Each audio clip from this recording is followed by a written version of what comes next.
Hello. Welcome to the discussion of Wandering in Chapter 8.65. I'm Dyskantor and going to be directing traffic for this operation.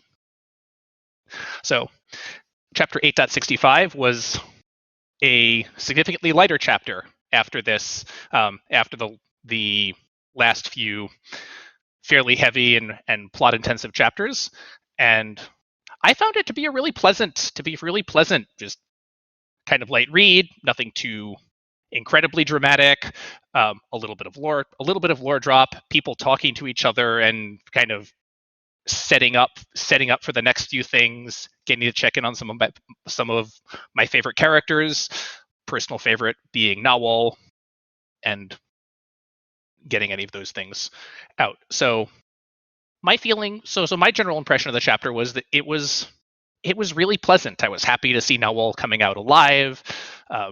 No major angst. Happy to see Train Amaris and company getting along with their hopefully going to get their anti-slavery business going, and then getting the fellowship into fighting shape to, with their students, just get on with the next thing.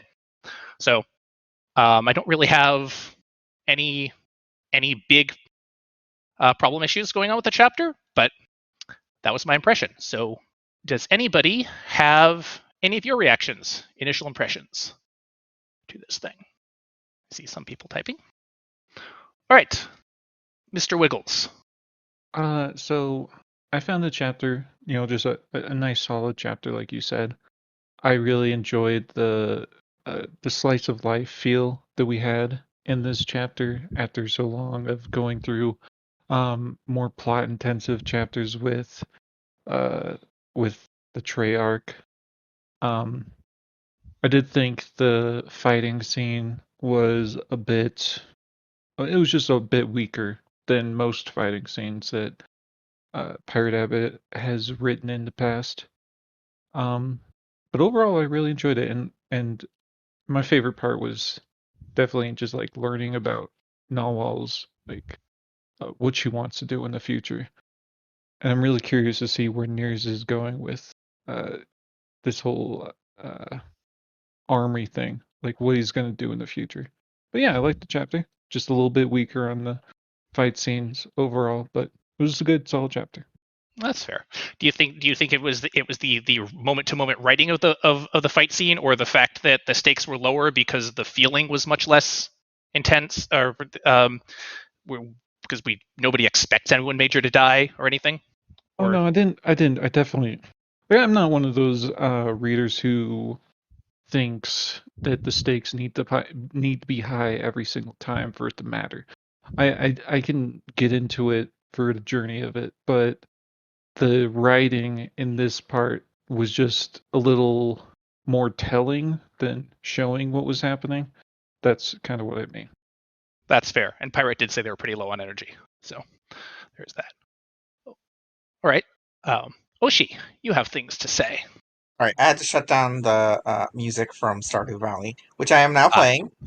But okay, so a couple of things. First, Mr. Wiggles, your tone felt very pointed when you said, was that a comment about me? No, it's okay.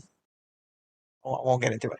But I liked the chapter. It was a breath of fresh air, and we really needed it, and Pirate needed a break. I will say, to expand on what Dyskantor said about there being some energy loss for Pirate. Pirate explicitly talked about during the stream chat and during the stream before and after that they did not feel like they could edit this, and this was going to be a little bit slapdash for their standards, but it should be efficient enough to accomplish what they wanted, which they did. My only gripe about all of this is that I wanted there to be something from one of my favorites. Where was the people that I wanted to see? Where was Termin? All right, I'm done. All right, Metamir, welcome to the discussions. Thanks. Yeah, I just thought it was great. After the intensity of the previous arc, it was like the calm after the storm, and people, licking their wounds and assessing things, and figuring out what they want to do next. I love that kind of thing. It was also, some time for humor here and there with the Stinky Ghazi and awkward Archmage, and the battle kind of seemed like a little bit slapstick, so I was cracking up. I didn't need to have the super intense kind of, but really well put together battle. It felt fitting to have that go along with the other part of the chapter. So I'm in. Seems pretty reasonable. I think it's kind of interesting that Pirate's mood of needing some relaxing, the characters being beat up, and the readers being ready for this kind of lighter slice of life conversation. No huge high stakes. Set things up for what's happening and take a breather. All kind of go together. It was good. We have a couple more people typing, so hopefully we will see what they have. Mr. Wiggles also says, Terminus a blight upon this world. I should mention one thing. Oh, God. There's this really... I don't suppose we can post it yet, but Pirate started off the stream with something very hilarious. I'm asking anyone in the chat right now, do you guys have a screenshot of what they did? Because it needs to be posted, please. There it is! For those who are listening to Bad Too Sad, you should probably come join us if you want to see it. For those of you listening, it was the stream opened off with something that followed from stream chat, and the first lines of the chapter that Pirate wrote on the first stream was, Vanaz was hecking popping off. It was a PogChamp-ooh moment. Bad Arrow and Numtongue were monkissing all over the place. Followed by, are you happy, Wiggles? This is what you're encouraging. It was a translation of the clip. Thanks for that. I don't think I could have said that with a straight face, or possibly even at all. That's exactly why I refuse to say it. I explicitly stated that I would never say those words out loud unless it was ironically. Fair enough. All right, so Lewd Dancer has finished writing this thing. I liked the cooldown aspect of this chapter, more an epilogue to the previous arc, and an intro into possibly next arc, rather than intense go of the end of Heist. I will say, though this may be partially because Pirate needed to make this chapter shorter, I was expecting more of a reaction of nations, because what went down in Wistrom is a capital B big deal. Which is reasonable. I think it's possibly that major powers reacting to what went on in Wistrom might even have been too serious for this, because what they react and what they do in response to what's happening in Wistrom, if you do any more than just a quick sentence of what this lord is thinking, that might have some significant repercussions, is my thought there. All right, Oshi, you have some more to say. Just a comment on this. Yeah, the political aspect of reacting to Wistrom's being sacked is likely going to be kept under wraps as much as possible. Wistrom's not going to want to advertise that it happened. The pirates will probably want to advertise, but really it'll be amongst their own, so the people of power will know. But in a general public way, nobody wants to leak that there were people taken from Wistrom, and 2, that Wistrom was sacked. Agnita's not going to want anyone to know that after 200 years, she managed to fail at the one thing she was designed to do. Alright, bye.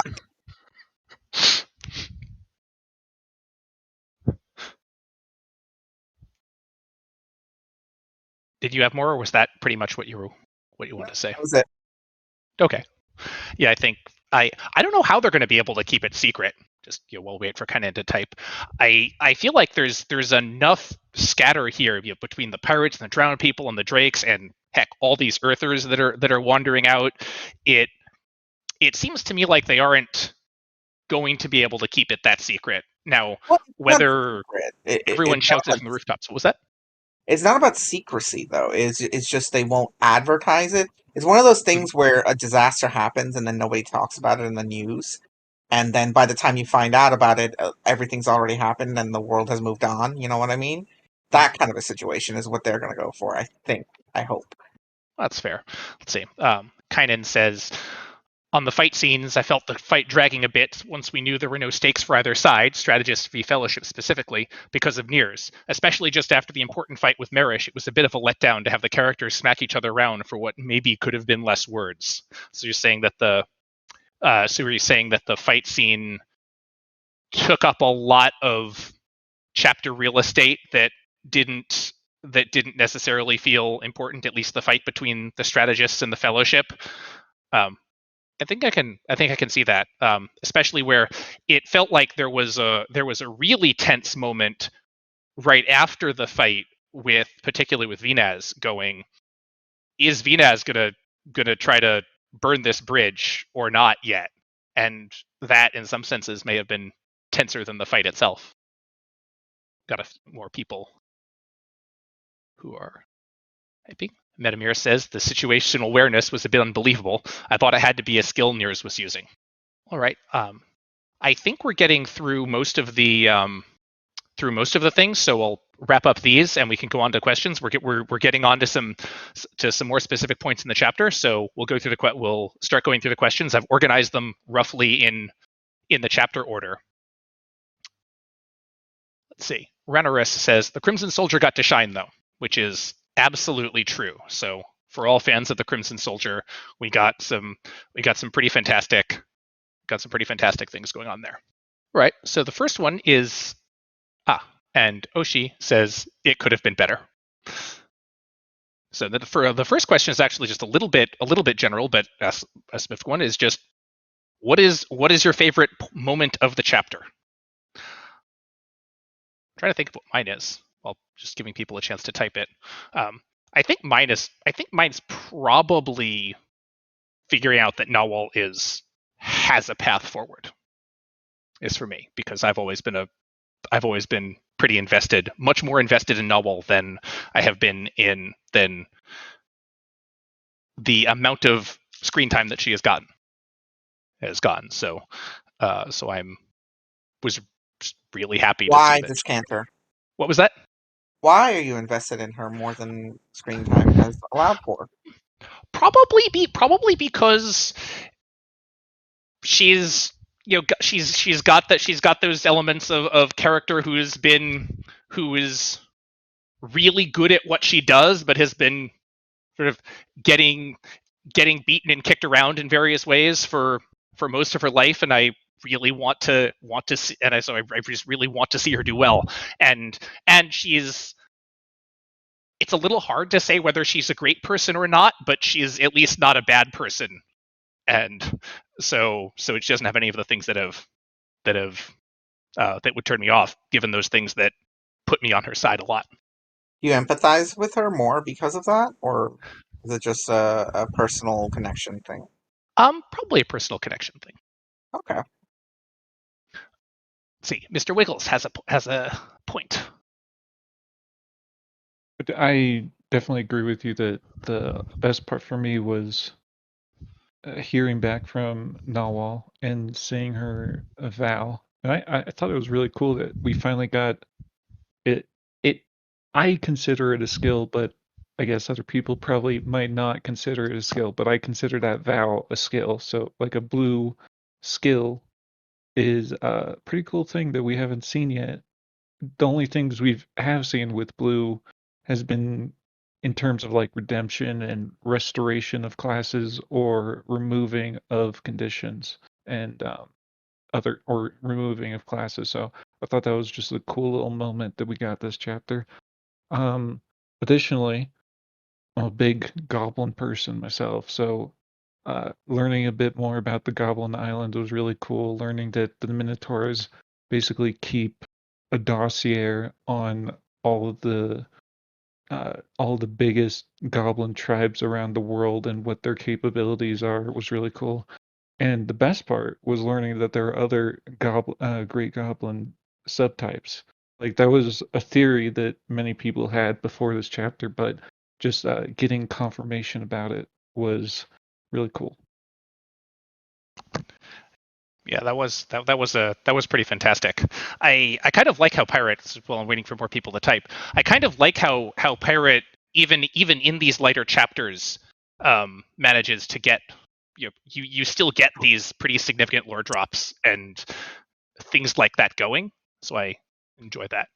See, Dancer says, I feel the closure gained from the TWI characters was the strongest part of the chapter to me. I especially like the Elena part of the chapter, though it's hard to put my finger on exactly why. I will say the prose of that section in particular was pleasing to me. Elle says, I forgot she, in reference to Nawal, was even in the chapter. Ah. Oh, I said, that was up in general. Which I haven't been I thought looking that at. was funny. It was in general chat, yeah. I just go, wait, what? That, Oh, that was this chapter? Well, for some reason, because I can't hold it all in my head. like it was very movie screen pan-in kind of deal, and you could picture her on the boat looking up at the sky, and it felt really good. But my personal feeling about Elena was that what impressed me was that she immediately lied to the Goras. No fear whatsoever. She immediately lied, and I love her for it. Like to clarify what that means, she was at the end of that section. The Quaras is like, "Oh, you picked up on what I said. You're very fast. We should have a conversation. You're educated, right?" And she's like, "No, I only finished high school. I had to quit for work." And then at the end, you find out she worked her way through university and that she's finished university. Elena has learned about putting all her cards and capabilities on the table immediately. Say the truth, but undersell it. Edge Dancer then says, doesn't actually feel like that was a lie. Did you feel like she was just not telling her whole story, not out of an attempt to deceive, but more of just didn't quite get to it and doesn't feel that important? Or is that I hope not, is there? because I then don't know. Elena's Just less kind of awesome, right? Like she goes from a very smart person who knows how to play somebody to a girl on boat. I don't know. okay. Let's see. Kel says, I know plenty of people who graduated college who are complete and total dumbasses. Absolutely true. Courier says people can get into college without graduating high school. And Renoris says, we got a ton of world building this chapter. I think the blue vow is how the monks of Satheim work. Wonder if Nawal will get specific skills now based on the vow, and also great goblin archetypes. Let's see here. All right. Got a couple of more people typing here. We'll see. We'll let them get in comments and then move on to the next question. Let's see. On the Satheim thing, then while we're waiting, so the monks explicitly take vows, and we never really. So Parrot seeded this idea earlier in a couple of chapters, and their pattern is usually seed what they want, and then absolutely bring it up within like a couple of chapters. So Yeah. the pattern plays out, and in this case, we never got to actually see the monks process for it. And I think part of the reason they did the whole vow thing was to explicitly tell us that vows are something that the system takes seriously, and that there is a process for granting people power and strength because they take vows, essentially sacrificing something for something else. And one of the things I spoke to Lynette about, I don't know if she's here, she's probably not here, but was that there is a comics, spoilers for the comic, just in case you don't want to listen to this, but there is a character in the comics, a dwarf, who took a vow never to forge metal again, and it was she was talking about how that probably gained him levels and power and things like that. So yeah, it's a cool example of pirate building stuff. That's fair. And as I recall, we knew about the vows, but we didn't get to see what color the vows were before now, if they are all this color.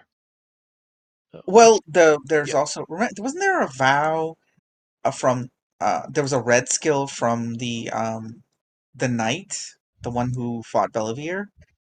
I thought that was "My life be thou my fire" or something like that, Yeah, I thought that was which sort of was I vow didn't think like. was a vow. I It thought wasn't a that was vow. I thought that was just a skill that harmed himself and Okay. red. Let's see. Catching up on people's comments, we have Janser is felt like this is more of a "this is where I came from" at Form 2IM comment. Metamir says Trey and Amaris revealing their agreement about ending slavery and Rhyme to Ghazi was the best moment for me. Apista was the MVP, even though she was far too deadly to get involved in the battle. Kel says Nawal. Finally, someone to make magical flails for Chelakwa. Pandramime says Nawal's going to make keys to unlock slave collars. And Ranaris asks if Nawal's going to repair Ghazi's armor, which isn't as a question, and we have a question coming up about what does Nawal's vow mean and what Nawal's going to do. So we'll get to that there. All right. So moving on to question 2 is the Quaris states this in relation to Elena and her makeup. Understand mixtures and the basis of alchemy. Do you think the Quaris will train Elena and train her into what, if so? I don't know. I wonder if Elena and the Quaris are going to have a continued relationship. It seems like they're seeing that. Kel says, I don't think Elena is at all interested in that. Ranaris says, if Quaris trains, it's always going to be assassin. And Courier says, cry makeup and unleash the Elenas of war. Metamir says she could learn how to make disguises, and Mr. Wiggles, who I think wrote this question, would like to talk. Yay, talking. Yeah, so my thought process was basically she's either well, it all depends on whether Elena wants to be trained by her, but I think just knowing how Elena has gone through some pretty serious situations with the singer and with Kara and like the village she went through, I think that she wouldn't pass up the chance to go through this kind of training. So I think either a spy or an assassin, but definitely something based around poison, because that's basically the Koras's whole modus operandi is just poisons and assassins. And Elena with her makeup and stuff would make a very good spy or an assassin. Fair. I'm not sure Elena would particularly like the Quaris's training and mentorship methods. Is my personal thought, but I do think she has a lot to learn. If she's being offered information and skills, then might want to take it. Kermit. We have Pandramime says the Quaris won't care if Elena's not interested, which seems ominous to me, though possibly in keeping with the Quaris's character. Action Kermit says, I expect Elena to learn recipes for poison lipstick at the very least. Inch Dancer responds to the if Train's going to be assassin with Elena isn't a child, she isn't interested in, and Quaris isn't interested in old assassins. DM Craft says if Elena doesn't take advantage of this rare opportunity to get advantage for Kara, it would be a loss. And Sivseer will talk, but his career just says Elena has the perfect cover to be a Quaris spy if she just stays on the Illuminary and goes somewhere else. That's also kind of ominous if Elena's willing to just turn around and be an operative for somebody. Sivseer, you have something to say in voice. Yeah, it's a lot of you guys have just brought up how Elena won't want to choose to do this, and I don't think she really has a choice. It's kind of like Floss, and you have no rights. I am the king of destruction, but with the chorus, so she'll be like, "I am the chorus. This is the efficient route. You do it now." Or she might just slit the makeup version of her throat in whatever manner that is. Who knows? Maybe it's like putting clown makeup on somebody. I don't know. But yeah, I don't think she really has a choice in the matter. It is possible that I'm being too optimistic in how much the old powers are going to take an interest and try to direct things immediately. Let's see. Courier says Elena has the perfect cover to be a Quara spy. She just... oh, no, I did read that already. Sorry. Dancer says, the Quaris to Elena. Do you want a super cool skill? Trey behind Quaris, shaking head furiously and gesturing at Throat Scar. And Oshi has something to say. Don't I always? I know you're all thinking it. I said it. Happy? No, I'm happy someone else is talking. Doesn't it always feel like that when you're hosting the amount of people who just don't want to speak, and you're like, "Oh my god, my voice!" Yes, so I feel your pain now. you're the ahead. exhaustion. Why do you think I insist and try to get other people to speak? So it's not just because I want you to speak; it's because I need a fucking break. But to go back on topic, apologies. So I was thinking a lot about Elena's interaction with the Quaras and the pirates' tendency to hide significant events behind the smokescreen of humor and just peaceful slice of life stuff. It's easy to lose that thread, but don't forget that the arrival of Terriarch was a joke chapter.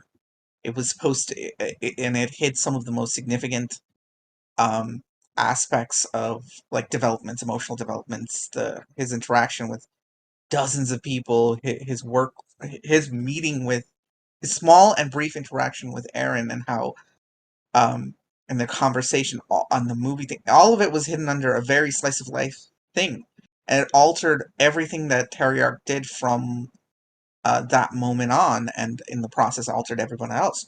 So when you think about the Quaras speaking um, to Elena, try to remember that. So when in that context, when I think about it, it's like, here's somebody who's very much aware that this little girl killed the Archmage of Balaros, and is very much aware that this is a power of the world, and is a king, is a power, and she has spent her time knowing that those powers are. I mean, it's been hinted at before. It's been pretty much speculated that the village that she arrived in was controlled by Bellavere, and that she experienced what Bellavere is capable of. So this is not someone you're looking at who is unaware of the situation she's in. She's not a child. She's not Troy. She's not some idiot kid talking about comics.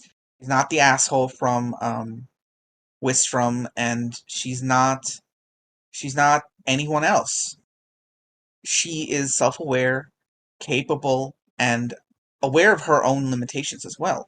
If the Quaros presents, and the Quaros being ancient person who is very good at weighing the emotional capabilities of everybody around her, and what they're capable of, what they want and what they desire, and knowing what buttons to press, will always offer the most tempting thing. She's just like Bellavere, except her focus is on keeping herself and her kingdom alive, and it's not so much on.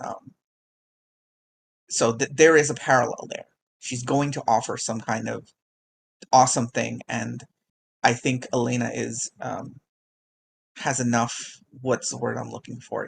Agency. That's the word. It has enough agency to make the decision for herself, and to take those decisions for herself, and to choose not to be an assassin, but possibly choose a power or a skill or something that will gel with who she is and help her. Also, don't think of her as a package deal with Kara. Like I've said before, it's a mistake to think of any character as being an extension of another. There are that's pirates' trick and skill, that every character is capable of being themselves. Okay, that's it. Sorry. Rant. Fair. Metamir says, I think Nearest has more dangerous skill suggestions than Quarus. More strategic. It also feels like in Nier's, the Quarus is looking for the best skill for something, and Nier's, at least in this chapter, kind of seems to be, I want to find the most interesting skill for somebody. It's like, oh, maybe I can give someone a class I haven't seen before, or never seen in this species at least. I wonder what happens then. Go for it. Renaris says, well, Quares tutoring Elena would mean Elena gets more screen time, so I'd be okay with that. I'm an Elena fan. That's fair. Elena's pretty awesome. Metamir says, I see her going more the spy path than the assassin path. I think I'd agree with that personally. I think that Elena doesn't feel like an assassin to me, though, everyone's got hidden depths and so forth. Oshi's saying something. Oh, several people are saying something. I was about to say that it's going, that this one looks winding down, so we'd head to the next question. Kel says she's already played the spy part in Wistrom for Kara. Good point. Rosie says Elena X. What was that? I can wait. You can move on. Okay. Rosie says Elena X. Trey, plotter and spy, top tier couple. If Elena trusts Trey again, I suppose. Yes. And Sincere says Trey didn't feel like a genocidal maniac, but here we are. Character growth always works in interesting ways, which is true, especially here. All right, and so next question was are they going to be able to convince Floss to go against Rochelle and try to end slavery? If so, what fallout, positive or negative, might there be? An example might be that deal that Elusina offered Kelt to go make war on slavery in exchange for all of her secrets is on the table. Then that might put them as allies. And Mr. Wiggles has something there. Well, we know that even during Floss's reign 20 years ago, that like several of his 7 were on board with trying to stop slavery, yet they just couldn't convince him. Mm-hmm. So I do think even with Amaris, Gazi, and Trey all on the anti-slavery drive, I do think he is still going to hold out for a while, at least into Volume 7, or not Volume 7, Volume 9. And I think that's going to be like a major plot point at some point in the future. Maybe not in Volume 9, maybe in Volume 10. It's just going to be a major plot point that everyone in Chandrar starts to turn against slavery, and Trey finally convinces Floss. And yeah, I and then that fallout there will just be enormous. Like that'll be a very big thing to happen once it does. Yeah, I was kind of assuming that it would be that if dominoes started falling, then you'd have the great alliance war of Chandrar if you had like Floss and Kelt joining in against it, and you had Myriad and other kingdoms possibly allying with Rochelle and so on, that it would be all there. And yeah, I actually asked the question partly because Amaris seemed to think that it was going to be that it was fairly likely, because she was talking about a when, not an if, and about the process of convincing. Let's see. Ranaris says it'd be more interesting for Floss to not be convinced and the 7 to decide not to follow him. I don't think this will happen, but it would be interesting. Yeah, I think that would be really interesting if for the first time we ever saw if any of Floss's 7 disagreed with him actually enough to split and do something. I did have one comment during the stream that it was that rather than Trey joining Floss's 7, that Amaris was gonna start to join Trey's great vassals in this. I don't but the thought of the 7 and Floss splitting is interesting, because as Oshi just pointed out, it's a trap to think of anyone as a package deal, and so there might be some point at which some of them just say, I'm going over that way.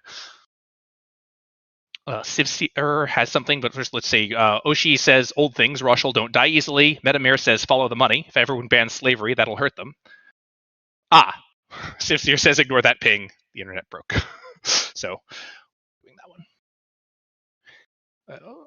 Rosie has something happening momentarily.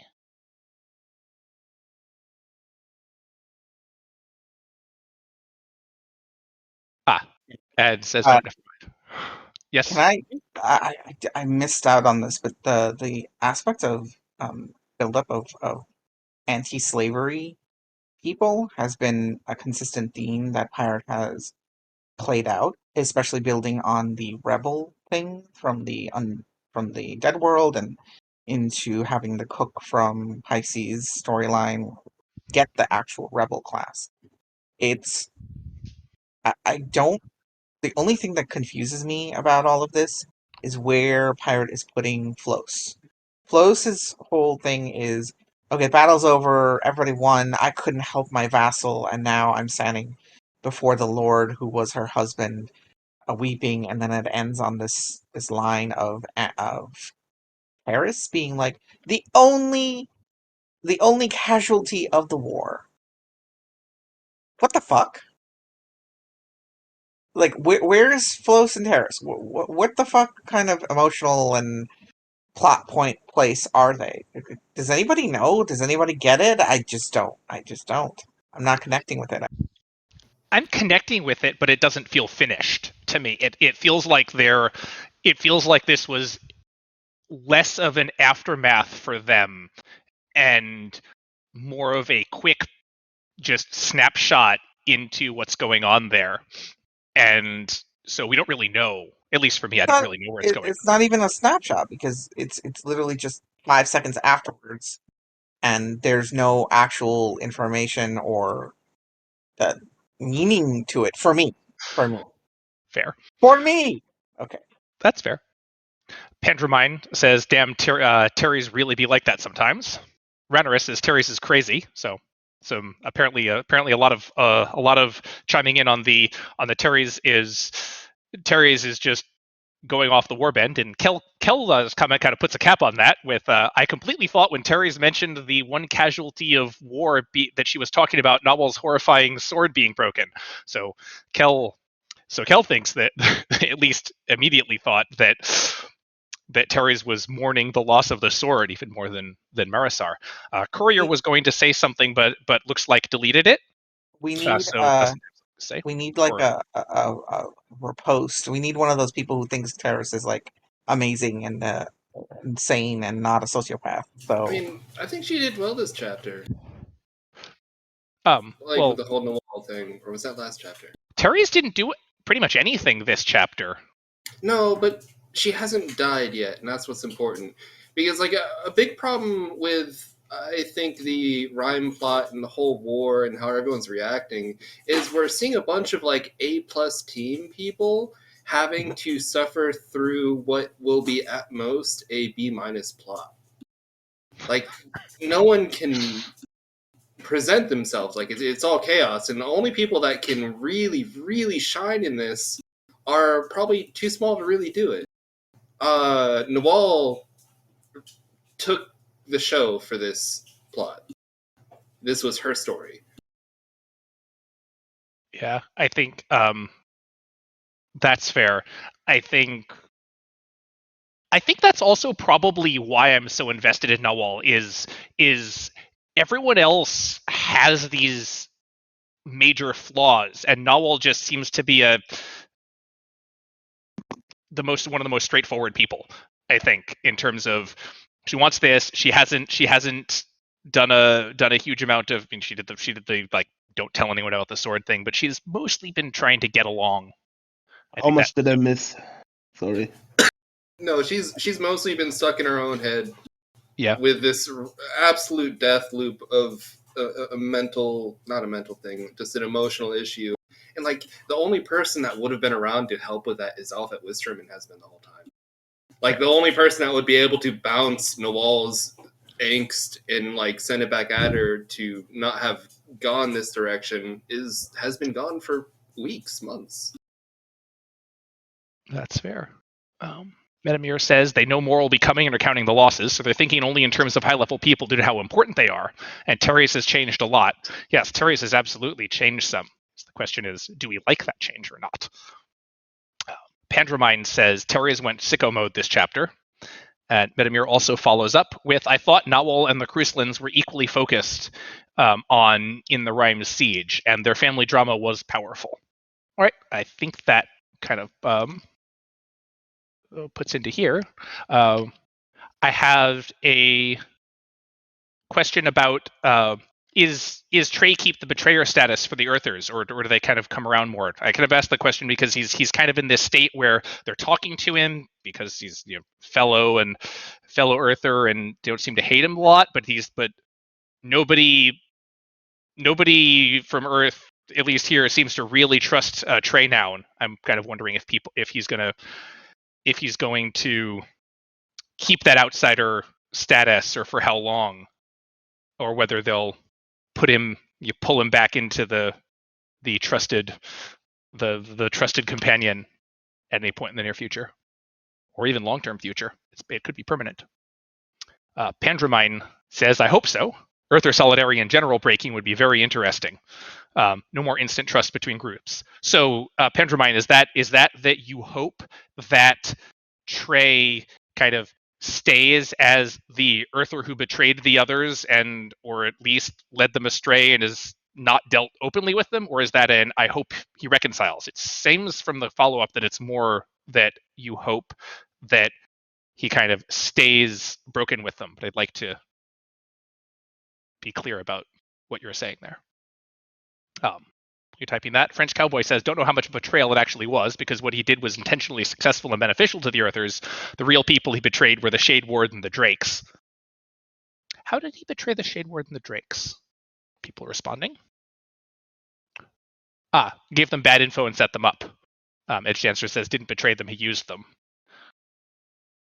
I guess not telling people that there's about to be a war in the halls of Wistrom is betraying them, although Trey didn't know that the place was about to get sacked himself, I suppose. Some people are typing, which is, I'm waiting. I didn't have a huge amount queued up to say in the meantime. Checked. Can you guys hear me? Yes, can hear you now. Okay. So while we're on the subject of the undersea people, who do you think ended up with them? That's interesting. Just you, Dyskantor. Just you respond. Nobody asked that if they don't want to. But who do you think ended up with them? Right. What was that? I'm trying to remember. Sorry. I'm trying to remember who was extant among the among the Earthers. I'm having a hard time kind of remembering who. I guess the the deeper Earthers question are. should be, who do you think left and who do you think stayed of the Earthers that we know of? There's the students, there's the folks who are going to therapy, and the therapist herself.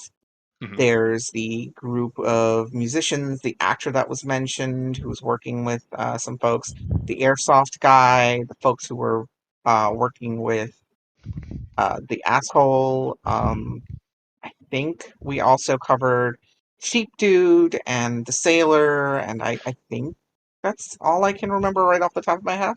I mean, I hope the sailor got to go on a boat, because it'd be kind of sad. It'd be kind of sad if the sailor was one of the people who got locked in a room at Wistrom and poked at for the next year, instead of getting on one.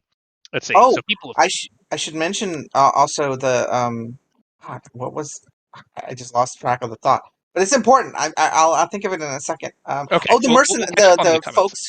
the folks who speak non-English languages, specifically came from Right. Valoros, and who spoke to Drothians, right? Did they get out too? So there you go.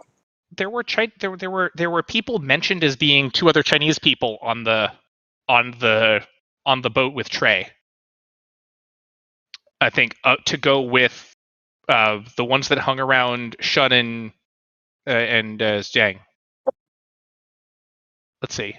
Some comments to catch up on here. We have Courier. We have the Shade Word. Ranaris says the Shade Word had to know it wasn't going to be a walk in the park. Can't speak for the Drakes. Courier says, I was hoping Spike Dog guy would go with the drowned ones, but the whole Eldivan War got in the way of that. Imcraft has a link to there's a link out there to the set of Earthers if people want to refer to that while they're thinking about this. Edge Dancer says Scythe left, correct. I think it would be more interesting of the two groups to go into the Drake area. French Cowboy says, I think the Merc got out, the sailors with Trey and Ghazi. Kel says Scythe's group jumped off the balcony onto the docks, Shun and a few others. And Metamir says, responding to the sailors with Trey and Ghazi, and I thought the actor was with them as well. And Sivsir would like to speak. Hello, sorry about that before. Yeah, Sailor went with Trey and the others. The interesting question is, where did the Squire go? Because that character is the most interesting in my opinion. Ah, Because there is a Squire, and we don't know where they went. You got to give us more than there was a Squire, because I'm not remembering the Squire at all. yeah. No, he has to have gone with the horns. No, not the horns. It's a Yoel's. she. She, sure. She is Yoel's squire now. Haley. Excellent. That's a perfect name for Yoel. Wonderful. I can't remember. Yeah, I can't remember her name, but she was a Squire, and she got picked up in a knighthood thing by Winstrom, and then went to Winstrom. Oh, well, hold on a second.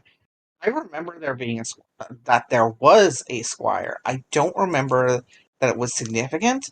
I don't remember if they were attached to anyone. Huh. Hmm. You always just got an apprentice? Or a Squire, well, pretty much. Pandramine says doesn't like Eric. Is that the oh, Haley doesn't like Eric. I see. DM Craft says the last mentioned 863K. Rosie says feel like the horns got Rat Darkness scared girl. And do you mean the swords there, Rosie? Oh. And French Cowboy says I really hope Heartslay got out, but somehow I doubt it. Oh, that would be... Actually, no! It's not a doubt, French Cowboy, because if you remember wait, I'm trying to remember if this is the chapter that we're not supposed to talk about because it's getting edited. Yes, it is. We can't talk about it. Okay, never mind. Okay, yes, swords. Little parts laid out, so I doubt it. And Kel says Caroline was with Sife's group. All right, that seems like a good point to move on. If Kel has one more thing, so maybe Drowned Folk. Let's see. So we've kind of gone through the Elena and Trey's section. We're going with so now we're kind of into the rhyme questions. What does a forgiven class do in terms of effects, or is it more informational? I was realizing this was a question from me, and I just wondered, we haven't seen a forgiven type class, and I was kind of wondering if it's got what kind of effects it might have to be a forgiven X, like what it might do to you, or what kind of skills you might get from it. I don't actually have a lot of ideas for it, but so I don't really have an answer to the question. I spent a lot of time thinking about her class, the way Pirate progressed the class progression for Novel. So it was presented as she was a peerless smith. He became a fallen smith, and then she was a forgiven smith. So in each one there was the primary one didn't have any color to it. She was just peerless. Peerless being nobody could match her skill. And then she became fallen. It was a red class. It was explicitly something where she committed some kind of sin that she herself, if I remember correctly what Pirate said, red classes are when you believe you've committed something horrific, and in that process you choose, and yet you feel like it's something you don't want, and it's not part of you, yet you gain it because you did some kind of action to do. Like there was a mention of Yvonne almost gaining the murderer class when she was in the fight with Pisces versus the mages from Wistrom who came to hunt them. That's what I was trying to get at. So your thinking, so your thought is that it's a record of what you've done and what you've been through, more than there's new skills and new things that yes. It's not a power up. It's not a power up. It's a reflection of the path that you've taken.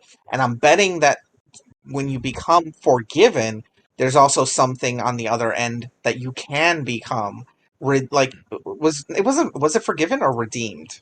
Forgiven.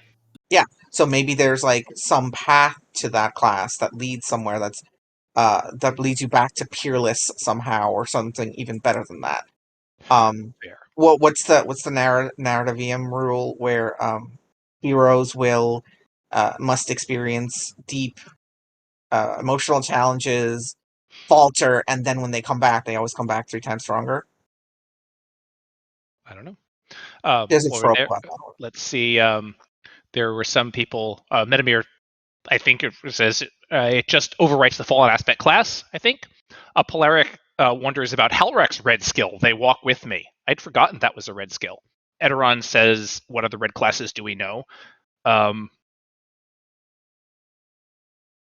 As opposed to red class. French Cowboy says, for Smith, I don't know how much it's going to do. Maybe some redemption style skills, but I don't see how a Smith would really use a redemption skill.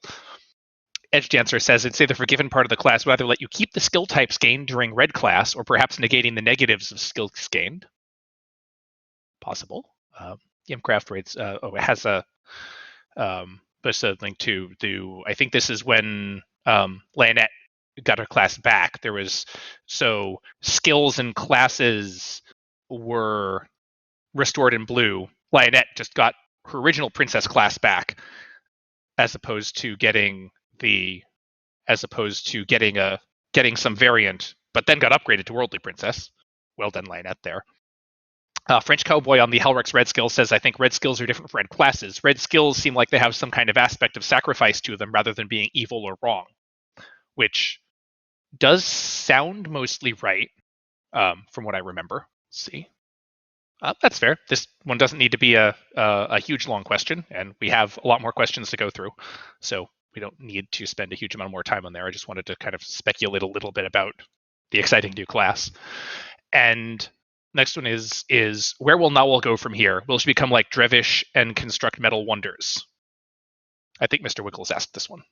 We've also talked about Nawal a lot, so if people are Nawaled out, then we can move on to Nirs and the Fellowship, since we haven't really talked about them at all much. French Cowboy is writing, however. I will say that I think that Metamir says shields and armor maybe, and French Cowboy says I really hope she starts to build Earth-style constructs, maybe gliders or planes if Earthers come to Rhyme.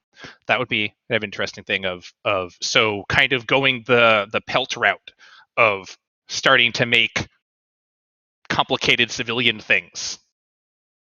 Hey, what was that thought you were trying to say before you started on his comment? You will say something. Oh, I was going to say that my guess is that she's not going to make weapons at all. I don't think it's a blades, and I'm in a little bit of doubt about her making armor. Maybe she'll interpret it as armor being protective enough, that being protective rather than destructive, and so armor is okay. But my initial thought was that she was going to be leaning away from war, from smithing for war in general, at least. Although they did seed that thing of that essentially went until she finds something worth doing it for. Like, it's not a vow to never make war again for the rest of her life. It's a vow to not make blades until there's a good reason to, essentially. Like, until it's worthy to do it again. So that might be seeding for a ways to go. Kill Bill situation. What was the Japanese guy who took a vow never to make a blade because Possibly. yeah, what was his name? I forget what his name is, but yeah, something like that. Is that what you're thinking? It sounds familiar. I don't know that story myself, but So in Kill Bill 1, the Uma Thurman's character right. goes to Okinawa and meets with can't remember his name, but meets with this guy in a bar. He runs the bar, and he's a really funny guy. He speaks Japanese, but you find out that he's a swordsmith and that he made the sword that Bill used to try and kill her. And she wants the blade from him for him to make a blade for him, but he made a vow never to make a blade. Hattori Hanzo. That was it. Thank you, DM Craft. So he made Hanzo blades, and his was the greatest blades and ever. I was thinking about that vow when she was doing that. That's fair. Let's see. Where is this? There we are. Action Kermit. It would be cool if Nawal became a mother hen for the Mad Ones. That's kind of terrifying. I'm a little frightened of the Mad Ones. Yeah, I mean, she has to find something else to do. Fair. And they're probably too reckless. So she's very alive to this whole idea of avoiding the destruction that your creations cause. So that would be a natural fit, I think. Fair. I was once a peerless blacksmith, but now I'm a babysitter. Let's see. Kel suggests go to Lisker and make puzzles for Relk. She doesn't even really have to go to Lisker to make puzzles for him. I mean, it sounds like Relk imports puzzles from all the heck over the place. So, and it seems like a fair number of people are like this idea. Edgedancer says part of the vow is the search for a purpose of what to forge, and think that will involve smithing non-weapon constructs, but do think she will eventually forge another blade when she finds a worthy purpose. Again, back to the Kill Bill line. Courier says not while taking defense utility focus is a really big deal because that's one of Flo's biggest weaknesses without a Drevish or the Fox guy, Tottenfall. So maybe Nawal, like the defense, doing defensive things will work. Also, bigger things than armor even. What was that? I'm thinking she could go anywhere. It could become like some widespread civil engineering, or maybe even just defense focus, which really just seems like a Drevish copy. Like, oh no, I can make really awesome castles. You already know what to do with this, so like she needs to do something else. She needs to combine the idea of Drevish and Cottonval or whatever his name was. I mean, neither of those seem like what Nawal is really good at now. I mean, maybe she can learn, but like she herself really won't be the one to do it, but she will be the one that produces it. Or at least the one who makes the materials that are strong enough that they can that the thing can be made. Yeah, I think it's very complicated setup. My personal feeling here is that Nawal will maintain the focus on material science, as it were. That she's going to keep on with the I'm going to be the best in the world at making these materials, at these metals with interesting properties and things, would be my personal feeling there. Whatever she does with that, though, is so I don't. She need to sort of find an architect or the people with the bigger things. Yeah, Scanter. Let's move on. You're okay. I don't know if you're keeping a timer, but we're rocking. Okay. Yeah, we're about an hour. Okay, that makes sense. Sorry. Let's see. Enamir says flame-proof armor from Floss. Could be team up with Trey and build really cool golems. Craft posts the quote about, in this case, the alchemist had labored long. He and the 4 assistants had been part of the Mad Ones who ended up as slaves. Now the slightly crooked man approached the Emir. The Mad Ones are now there. Polaric says they're mentioned once in the entire chapter as a throwaway lore tidbit, and they're not an actual plot line. I suspect that there'll be a plot line at some point. But all right, so moving on. So where do you think Nears is planning on taking his group now? Shifting gears over to the Fellowship. That's an interesting question because I don't know where Nears is going. While people are typing some responses. Here we go. Nears is going to invade a wall city from Edgedancer. But which one? That's a good question. They're going to invade Manus. That's where the secret of the Goblins Kings are. That's my crack theory while this is building up. Pandramine says Nears is going to invade the meeting of the tribes. Edgedancer suggests Xeres. And Polaric says, speaking of the ending where Nears says, before I die, I want to know the secret Goblin Kings know of the world, or something along the lines. Is that a sign Velen's treasure arc is finally nearing? I think so. I don't think they're going to... I don't think that's the first thing on the priority list of Nears. It's not the treasure arc that's coming closer. Nears has always wanted to know what made Velen go insane. I mean, that was his friend, and he may be, cynical enough to understand it, but it was a betrayal, and it was pretty serious from his perspective, right? But I think Polaric's point, and Polaric is typing, so I'll get back to the point, but I suspect their point is that Velen's treasure arc is going to tie in with that, so if TWI is going towards find out what the Velen's... Yes, Polaric says that Velen's treasure is going to be inextricably connected to his legacy, because he asked Rags about that too. So it's more that those will intersect rather than Nears is going to start out looking for the treasure. Oh, let's see. Violet says probably intercept Warlord dude at some point. Renners thinks that Goblin King things in 2 to 3 volumes. Rosie says more pirate reminding us what's floating around as a tease. Edoron says, I think we'll only find out what the secret is when Rags becomes a Goblin King. You could be waiting for a little while there. Polaric says that's, I think, is referring to a pirate being a troll. with the troll picture. And Metamir is typing something. And then we'll get Well, on. folks are typing their responses and things. So during the near section, did anyone notice that not the focus was on the fight scenes, but there's a like a clear like when lines intersect. I can't say this.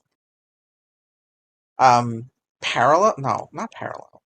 I'm sorry. I'm having a rough time getting these words out. I can take But over. there's a clear connection between the students and the people that Nears has chosen to elevate. Now, I'm guessing this was a piratism in that they planned for this and it's just coinky-dink happening. But does it feel a little too pat to have Pkay there for the two martial artists, to have okay, I should take it back. What did you guys think of the pairing between the various strategists and the people that they're interacting with? By the way, Bird plus Vinaz, best boy, best connection in the world. That needs to just stick around. Fair. Let's see. Metamir says it was just Nears using that to convince Vinaz about the intentions regarding goblins. So I assume that means doesn't think that they're going to be going after it anytime soon.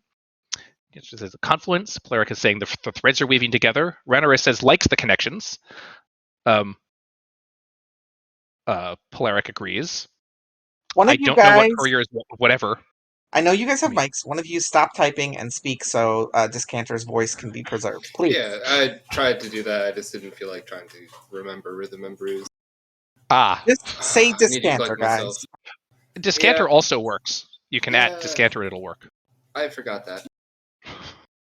So I think it's an interesting pair up, and I've been kind of expecting it for a while. I think the fight, the whole collision, the whole everything about all of it is weird, and a lot of that can be explained away by Nears with his carry-in ability or in whatever illusions. Like he probably threw more skills on top of that battle than just that one skill. Like he's not going to rely on just one skill when that much shit is going down. Like there was an ambush followed by an ambush followed by an ambush. But for the pair-ups, I think Nears set it up to be that way. And I kind of lost track of the original thought that I had, and that's what it turned into. Sorry. How, though? Because, the people, Nearest didn't get to pick who came with them, and those people kind of chose what they were going Nears to definitely try was to do able to before pick that. who came with him because I'm with Fowles was Courier. sidelined. I'm with Courier. He knows his students down pat. He knows who they would flourish with Like, best. the wild card for that situation would have been Fowles. And Nears was like, nope, you're too incompetent. I don't know what the fuck you're going to do. Please just stay out of it. He was the Aaron of the situation, and Nears removed the Aaron, which was Fowles. Fowles Like, is the because, like, Aaron Fowles- of the situation? I think so, yeah. This is twisted into crack theory. Sorry, we're recording. Continue. What? Okay. I'm just gonna unmute myself to say what? What? I'm being polite. My instinct is to go, what the fuck? I just had to join the chorus of what's. I'm sorry. Bells is no Aaron. That's not the point. The point is that Erin is unique in how powerful she is in her position. But what does that have to do with Falls? I tried to quickly answer all these what's. Let's move on. Thank you. Okay, we'll move on. French Cowboy says it's the buddy cop novel we were waiting for. Renner says Bird annoying Venus is something I didn't know I needed. Metamir says Nears was directing them on who to fight, wasn't he? I see there. I think I was thinking more about the Nears didn't know who was going to come with him on the fellowship. So the fact that there are these pairings to exist seems I don't think he could have controlled. He can definitely control who they were going to fight during the battle. He could manipulate that. Polaric says, are we still doing the ping to talk thing? Yes, we are still doing the ping to talk. If you want to speak on mic, then ping, then ping, and you'll talk. Otherwise, I'll read what you're doing. And Oshi and I are trying to convince people to do that more, as opposed to typing and having us read it for you. Though we can still do that. Um, Well, excuse you. That was so rude. Did you just burp in my face? It felt healthy. I don't think so. That doesn't phase me anymore. I listen to Maven all the time. That is very true. Oh my If I god. did, I didn't notice, and I'm sorry. You're Excuse me, fine. I'm You're sorry. fine. I thought it was hilarious. I'm not a body humor person. Koreans, and I don't know why everybody likes poop humor so much. I very much appreciate the pirate generally avoids poop in their humor. It's just This came out of nowhere. not fun. All right. So Edge Dancer says, "Well, I personally love the Antinium and do believe Antinium and any other character makes a good duality for character contrast. I don't want it to lose its luster. Don't wear it out by pairing Antinium with everyone." And Polaric would like to speak. Yeah, just stream reading when I saw Pirate write the line, which Venice said, where he says, "I see the Antinium and goblins here, and both are exceptionally dangerous species who have attempted to or wiped out nations." I thought Nears would immediately reply with but haven't Minotaurs also try to take over the world with the quote unquote Age of Conquest, which Terry Arch also mentioned in 7.12. So fun tidbit. Yeah, that was hilarious because I was screaming in typing in chat because Vanez irritates me because he's one of those people who is so focused on his own point of view that he forgets to ask the basic questions like, oh, why would the Minotaurs, who even in defeat agree to sticking in an island, and then somehow they have an instant paradise that you love and an enemy that you could fight forever and ever, supposedly. And it's just like he never asks the deeper questions. He's such a surface level character, and I hate him. I hate him. Not the character, just he irritates me. Sorry. He also forgets to actually explain what he's talking about either. Just goes the crap. thing. Like, let's see. Metamir says the Antinium seem to develop their personality based on who they interact with, so the groupings will have influence. And Ranaris has something to say. I will echo Oshi's dislike of Venos maybe just being surface level because, and I thought it's like, oh, this is just Minotaurs because I feel like nope. What's her? I can't pronounce. Bizarre. Bizarre. Yeah. I mean, she's not. No, she did parrot things, but you know her from the start as a mage, and you find out about her motivations, and she has more agency than Vanaz has ever had. The closest thing to like anything other than a pre-generated script we've seen from him was when he felt regret when Yaranala was harmed. That's it. Did you see anything else, Renaris? Well, here's my thing though. Like, I don't know that it's a lack of agency because the dude does what he wants, right? Like, he's just the most obnoxious person possible while doing it. Like, I don't know that that's a lack of agency, Oshi. Like, to me, he has agency. He's just incredibly obnoxious with it. But to me, he feels like a robot repeating a script over and over again, and without any context or idea what the hell is going on. He just immediately has an opinion and just repeats what he's been pre-programmed to say, and all I want to do is smack him in the face for it.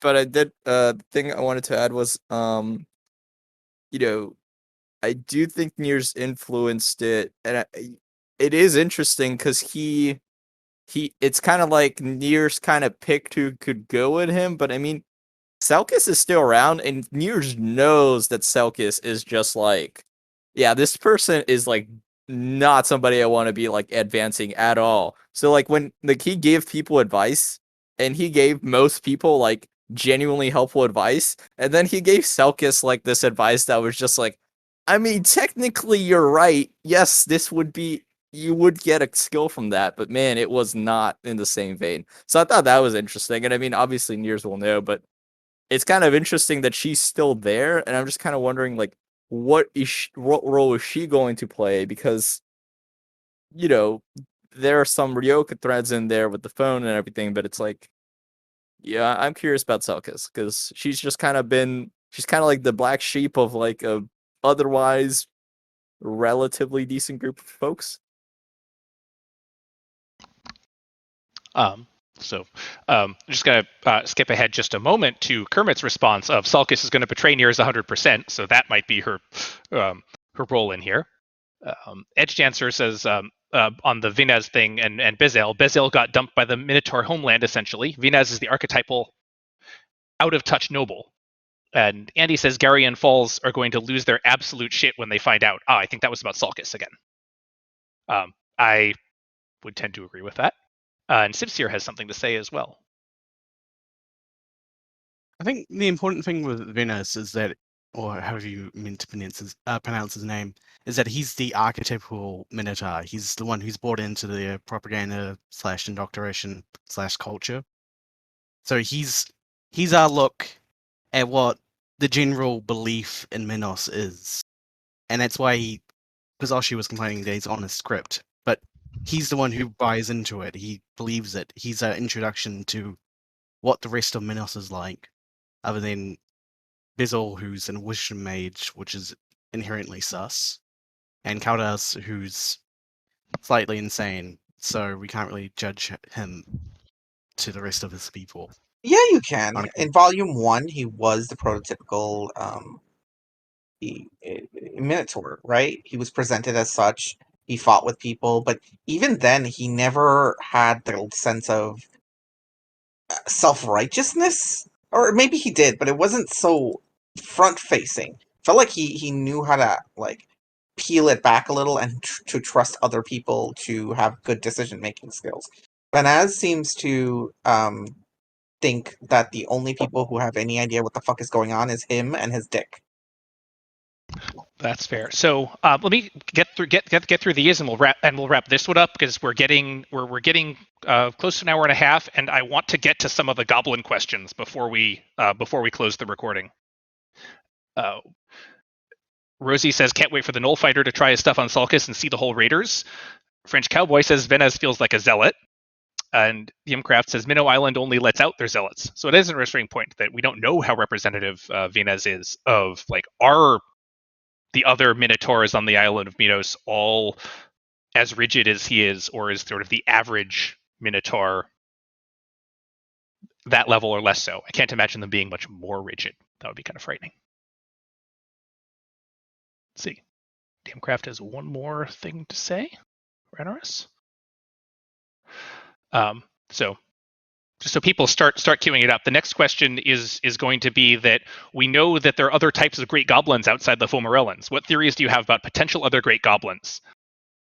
Do you think Venez was one? Mr. Wiggles, I think you wrote that. Did you mean Velen? Will Rags become one? Is Greydath one? And DMCraft says they only let a certain amount of people roam the island, so the island could be wildly different for the Minotaurs.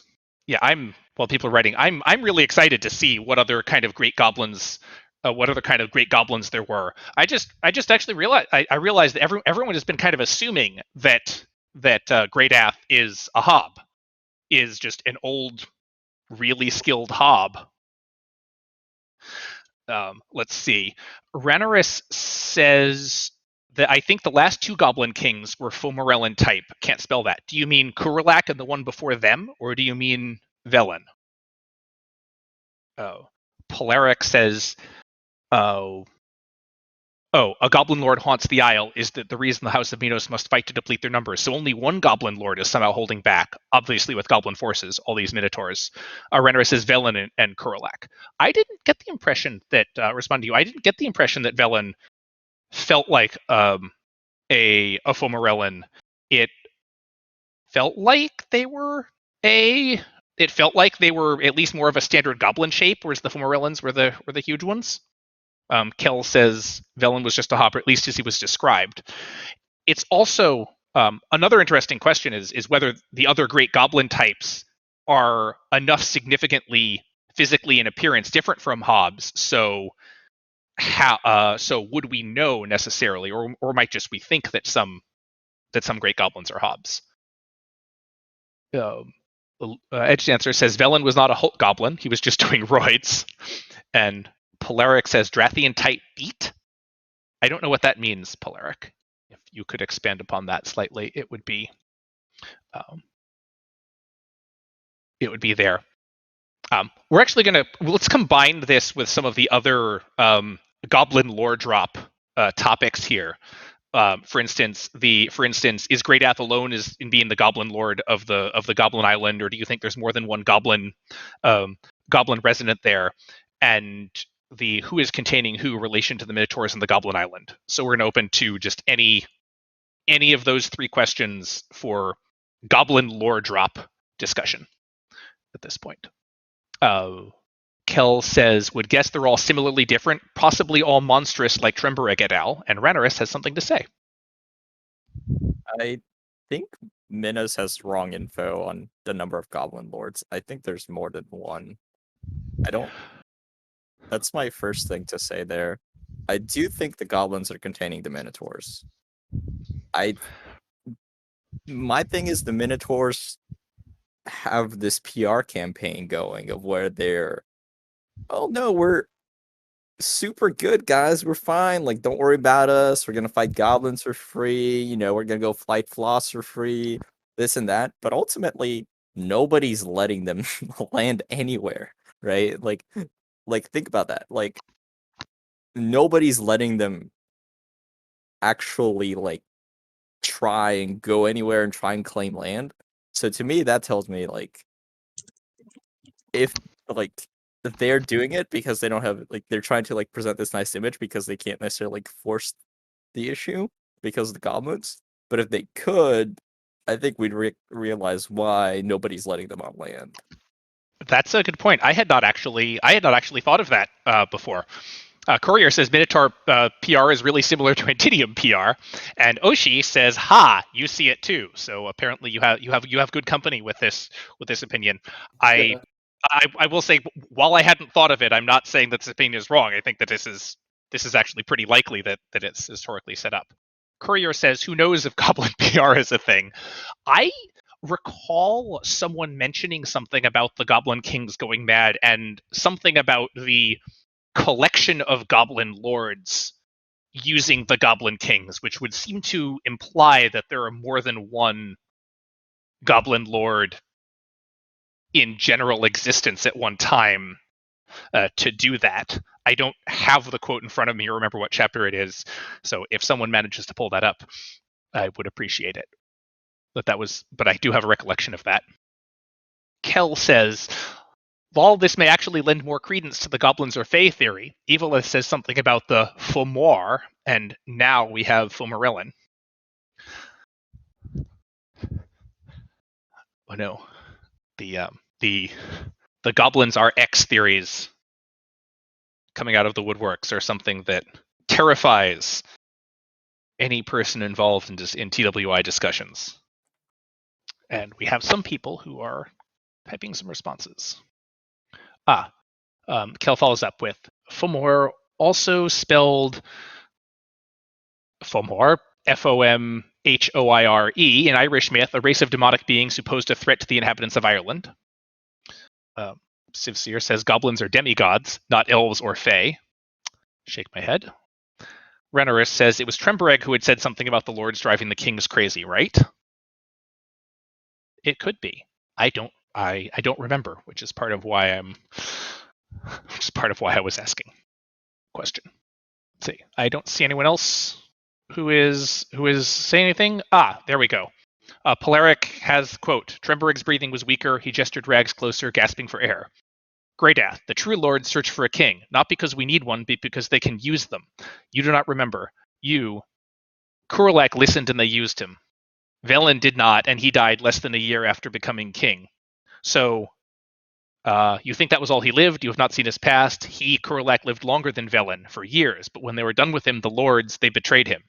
So it sounds like there's... It almost seems like they're setting up this... There's a council of goblin lords floating around somewhere who's running things.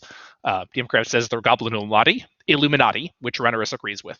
And then we'll move on to the last couple of questions and call it a wrap. Oh, I don't see them going anymore. So we'll go on here. So there's a, I think joke question about how long until Venus realizes goblins are the best and should be best friends with Numtongue. I think that, but here's one. But there's the last question that just got added since the last time I read this was really interesting lore drop. What caused one of the inverse's moons to be the slightest bit broken, not a sphere? I would really like to hear people, if anyone has any thoughts on that one, since I had completely forgotten about that until someone added it to the doc. Because there was that section of the chapter where they mentioned that one of the moons, someone, perhaps a giant mouse, thinking it was made of cheese, nibbled it. Ranarus says gnomish excavation, and Courier has some thoughts, or at least is writing some out. Courier says, can't think of any description of the double moons mentioning a chunk missing. It was in this very chapter. I'm looking for it early on in the chapter when they were looking at the sky, I believe. No, Elena but was before in the describing- chapter, like, double moons have been mentioned many times, but, like, no one's ever mentioned that there's just a, something obviously not natural from an Earther perspective. Not just like, oh, that weird thing in the sky is weird. It's like, no, where the hell did all that mass go? Here it is. From this chapter, something about the two moons, then the other was a light green, like the palest refraction from an emerald or piece of glass. Oh, and someone had nibbled at one, giving the sphere the tiniest little imperfection. From this chapter. The moons have been, Polaric the double has posted moons it. have been brought up before many times. It's not Maybe that there's they've been two moons. overlaid and we haven't seen that there's a bite. Let Dyskantor finish, and then you can speak. Look, in this chapter, it says one had nibbled on one of the moons, and that's why this question came up. And Polaric just posted the quote from the chapter to the craft, and so the double moons have been talked about, yes, but it's never been talked about that one of them is nibbled on. And so that's the question here is what did that? What could it mean? Edge Dancer says, this was my question. My crack theory is when someone used a massive spell laser beam and it glanced off the moon. Kermit says, Terriarch described the Death Star from Star Wars as a battle moon. They might have used the mass from that moon to make a space station. Yes, I think there. I don't know if there are any theories that aren't crack theories about this, given how little we know about spacefaring in-worlders. But I thought it was Dyskantor, let Courier was saying a bunch of stuff. If you want to give him. Okay, go for it. No, I squeezed it pretty much all out of my thoughts just then. That was as much as I had to say. Okay. Let's see. A couple other people are going, and then we'll probably close off the recording here. Sincere says, presumably the gnomes blew themselves up or something, but I like to think the moon's made of cheese and avoid dragons living up there and eating the moon. And French Cowboy says, Actilio Salash was killed for eating parts of the moon. All right, and we have descended into puns. Pandramine says the moon got gnomed. Yeah, they hit it at very high velocity. All right. All right then. So, let's just erase this. Then we'll give it a closing and wrap up the recording, and then people can keep on talking as they will. There's the answer. If you finish what you're writing, then I will read it, and then shut this thing down. Says don't. Says they're done. Don't read. All right. Well, everybody, thank you for coming. This has been the discussion of 8.65 chapter of the post-heist breakout. And it's a wonderful time. And as soon as I find the command to tell Craig to stop, we will stop the recording. Behold, Craig. Thanks for listening, everybody. Yep, thank you all. And thanks for everyone who talked, or wrote, or participated in any way.